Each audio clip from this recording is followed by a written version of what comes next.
Greetings viewers, Eric the Car Guy here, also known as ETCG1 on this channel.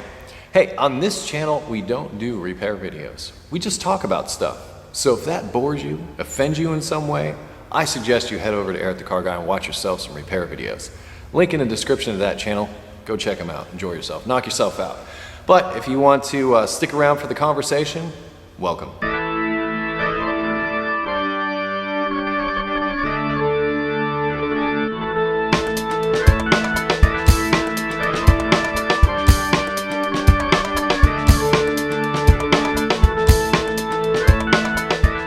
Today, I'm going to respond to a question that I get at least twice a week, and that is, Eric, I've been working on my own car, or I really love working on cars. I absolutely love it, and I want to become an automotive technician. Now, I've done videos in the past on ETCG1 about what process you go through in order to become an automotive technician. But today I'd like to talk a little bit about, should you become an automotive technician? Really, that's subjective. That's totally up to you whether or not you should. I can say for me, heck, it worked out. It worked out great, as a matter of fact. I mean, look at me now. I'm Eric the Car Guy. And that all stemmed from that same thought that you might be having, saying to yourself, you know, I really want to become an automotive technician. I'm going to pull the trigger. I'm going to do it. Well, more power to you, seriously. I'm not going to tell you, no, don't get into the profession. But I'm just going to give you a couple of little warnings. And some of these warnings have popped up in other videos and other discussions that we've had, but I want to speak directly to this question, as I said, that I get quite often. So this way, if I get that question in the future, here's this video just for you. So if you've been referred to this video by me, welcome. And also, welcome to the profession. I love enthusiastic people. I love people that are enthusiastic about auto repair. They get me excited about auto repair. They renew my interest in it, because this is one of the main things that you'll run into, and this is one of the main things that you need to really be cautious of before you decide to be a technician, and that is working on vehicles for a living day to day is a world, a galaxy, a universe away from working in your garage on the weekends with your friends or whatever, working on your friends' families' cars, that kind of thing. You find success there. You get a little charge out of every time you fix something. It makes you feel really good knowing that you went in there and you did that brake job and it's awesome. Well, I got to tell you, you don't know squat. Most of you don't know squat. Yeah, I mean, you think you're doing it right, but get yourself into school and you find out, oh, geez, I've been doing it like that for years, and maybe that wasn't such a good idea. I had many of those moments when I was in school. I mean, many things that I'd been doing for years, thought I'd been doing it right, got into school, realized as a professional, you either don't do that or that was just completely wrong. So that's part of the problem. Part of the problem is that you have a perception of what it is to be an auto mechanic. And that perception is probably, like I said, a galaxy away from what the reality of working as a technician is.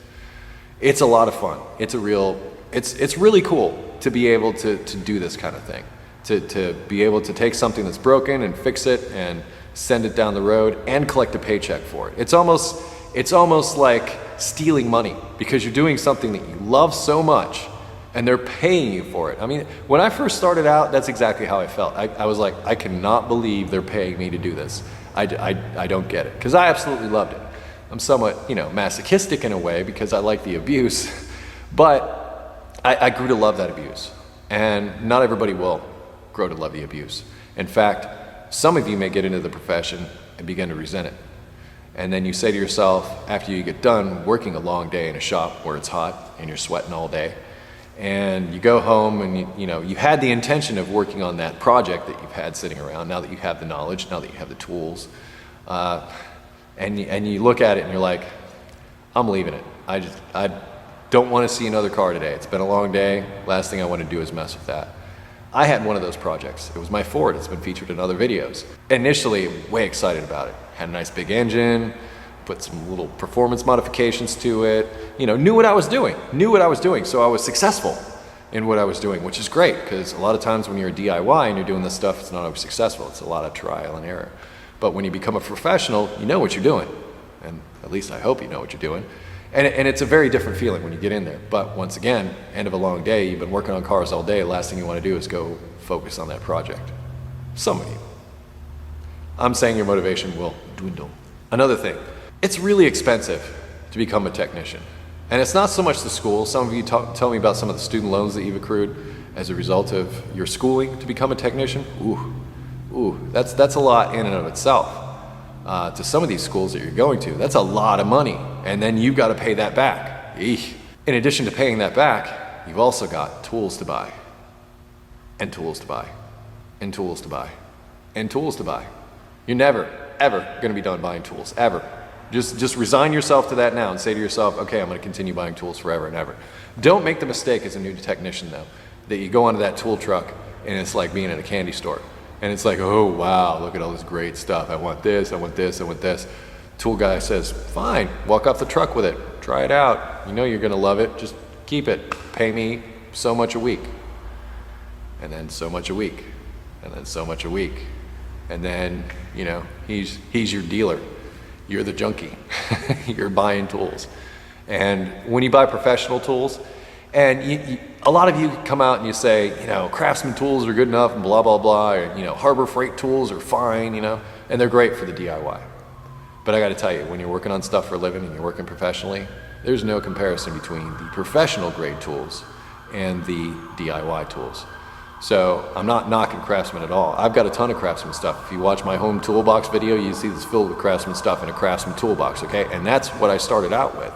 Actually, that's the toolbox that I use for my side work, where I put that in my shop and kept my toolbox at work so I didn't have to transport all my stuff from work, you know, home to do side work every day. That was a real pain. So I had to buy more tools. Are you seeing the pattern here? Got thousands of tools. And I'm actually a lightweight compared to some, mostly because I was too cheap to buy a new box. I bought myself a used box for $400. I bought that thing 17 years ago. Is how long ago I bought that box for $400. Now the drawers, they're not roller drawers. They're really stiff and hard to work and all that kind of stuff. But I've gotten used to it, you know, it's good for the arms. But you may find yourself, hey, I'd love to have a brand new Maximizer. Yeah, me too. And you know, that color is just right, or that decal package is just right. I gotta have it. Well, there goes $5,000. It's a quality box. You'll have it for the rest of your life, I hope. Unless you run a car into it, or somebody you work with does. That's another video. Here you are. You're saddled with a lot of money and tools. And it kind of becomes like a perpetuating thing. So you have to pay to continue to do your profession. If you're lucky, you'll end up in a shop that maybe gives you a tool allowance. Super rare that happens. But also the day-to-day. The day-to-day of being an automotive technician, way different from being DIY and doing the stuff on your own time and everything else. It's different when you're working on a customer's car. Customer's not going to see your repair the same way you did. In fact, many customers come at you with the idea that you're trying to rip them off before you ever open your mouth or anything. Or you're at a dealership situation where you're dealing with a service writer and they're coming to you and they make demands on you, and then maybe salesmen are coming over to you and they're making demands on you, and then management's coming to you and making demands on you. And here you are, the technician that's stuck in the middle. Okay, tool investment, huge. Motivation for doing the work after a period of time, the likelihood is that you will come to not like it so much. When it's a job, okay? It's just like the job that you have now that you hate. And eventually, you may find yourself in the same position working on cars. Maybe not. Okay, there's always the possibility of not. But more often than not, you're gonna end up with this, why did I ever get into this to begin with? And that's what I'm trying to maybe steer you away from. Or prepare you for. If you love it and you want to do it anyway, ignore what I'm saying and just do it. And hopefully it's going to work out better for you than it has for most people. It's quite possible that it will, okay? And I'm not going to rule that out. I'm not going to take that away from you. With the amount you pay to do this, and with the amount you get paid when you're all said and done, in fact, I did a video not too long ago about labor rates. It was the one about labor rates, our labor rates fair. And as I said in that video, technicians are only seeing 25%, 20%, 15% of that total labor charge. So out of that $100 an hour, just for round numbers, you might see 25% of that. Might, after a while, after you built yourself up. If you want to make money in this business, I'll tell you this. If you want to make money as an automotive technician, really get good at diagnosis, really get good at your electrical. Be good at those two things if you want to get into automotive. I'll tell you that right now. Because most guys out there are parts hangers. Most of us are parts hangers. You could even call me a parts hanger if you wanted to. Heck, I worked in an Acura dealership, and honestly, if you want to get spoiled, if you want to be ruined, work for Honda or Acura. It's too easy, okay? It's just too easy. It'll ruin you. If you're looking for a challenge, try an independent shop. A good independent shop with a good reputation, under somebody who knows what they're doing. I mean, something like that can make you hone your skills and become a better technician. And if that's what you truly want, take a pay cut, work at the independent shop, and learn something. Learn different makes and different models, that kind of thing. At a dealership, you become a specialist. It's like, I make this comparison to doctors all the time, and some of you hate that. But doctors, a lot of them are specialists. You've got a neurologist, you've got a urologist, you've got all these people that specialize in different areas. And that's all they do. Well, the reason for that is because there's so much to learn in those areas. Automobiles are similar in that respect, in that there's different makes and they all have like different idiosyncrasies and different tools that you might need, special tools that you might have in your box. But once you start spreading yourself out over all the makes and models, then your tool collection will tend to grow. I think the guys in the independent shops have huge toolboxes. I got by at Acura just fine with that little thing. And that should tell you something. Now, let me give you a ray of hope or a suggestion. Okay, if you're thinking about getting into auto repair, a lot of us are of the opinion that the auto repair industry is sort of in a period of reset right now. And as a result, the pay's not that great, the respect isn't there, something's got to change.